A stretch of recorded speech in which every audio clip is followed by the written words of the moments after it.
Welcome to this explainer. Today, we're stepping straight into a classified induction briefing. We're going to study the strategic evolution of literally the world's most secretive intelligence agency.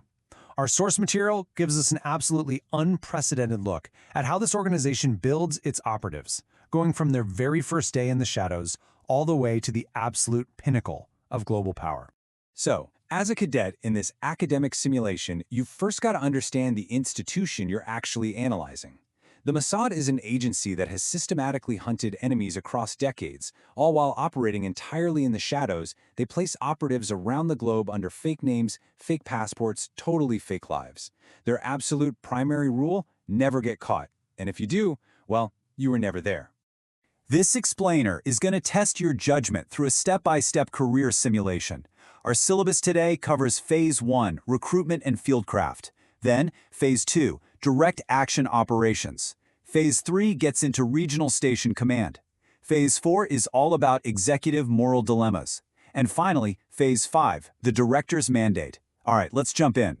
Starting off with Phase 1, Recruitment and Fieldcraft. Okay, so your evaluation begins at the cadet level. These are the field intelligence officers, really the backbone of the agency, who operate globally under painstakingly built false identities. Let's dive into this cadet tradecraft protocol. Imagine you're based in Geneva, operating undercover as a Canadian businessman. Your legend, that's your false identity, takes 2 full years to build, complete with real bank accounts and tax records.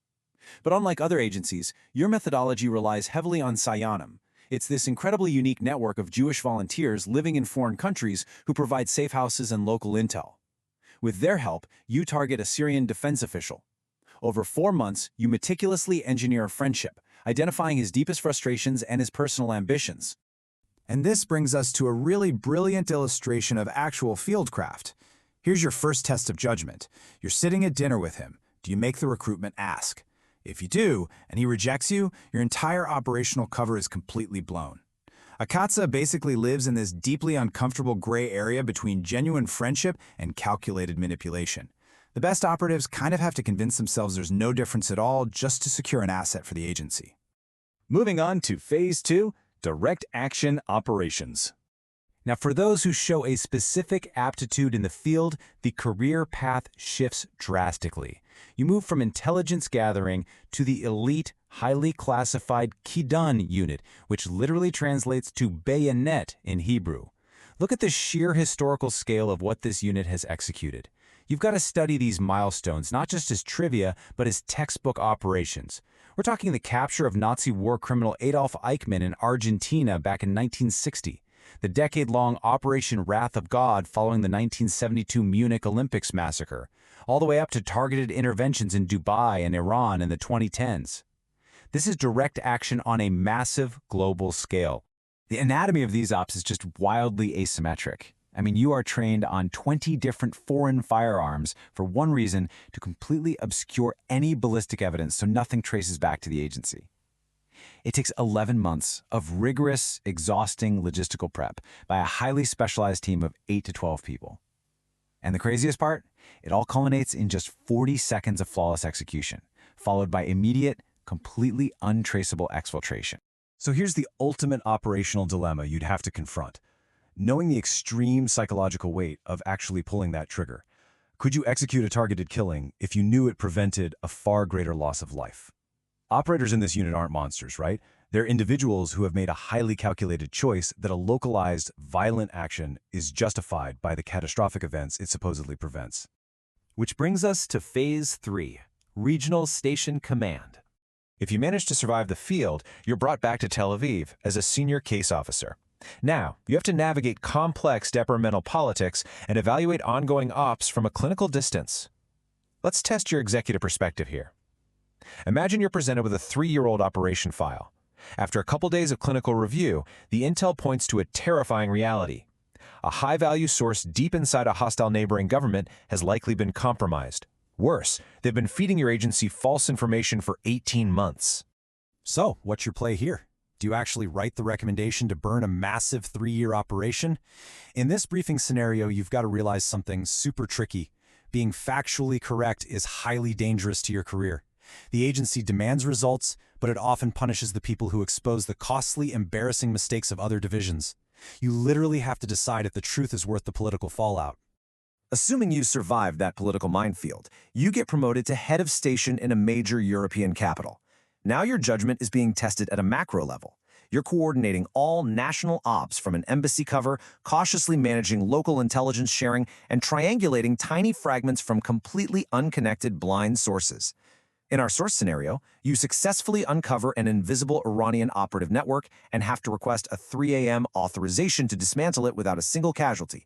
That's how you earn a 2-word message from the director. Well done. Next up is Phase 4, Executive Moral Dilemmas. Moving up the ladder, you become Deputy Director.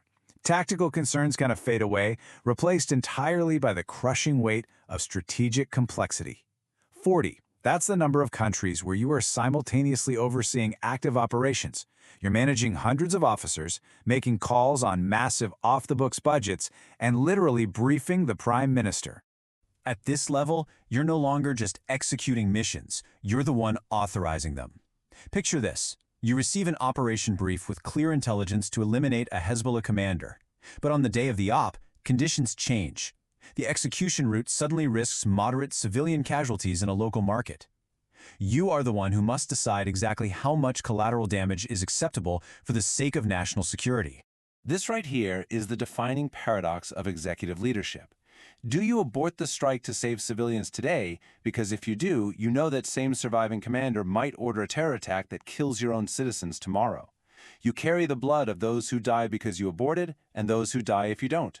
The deputy director lives at this agonizing intersection of national security and human conscience. And finally, Phase 5, the director's mandate.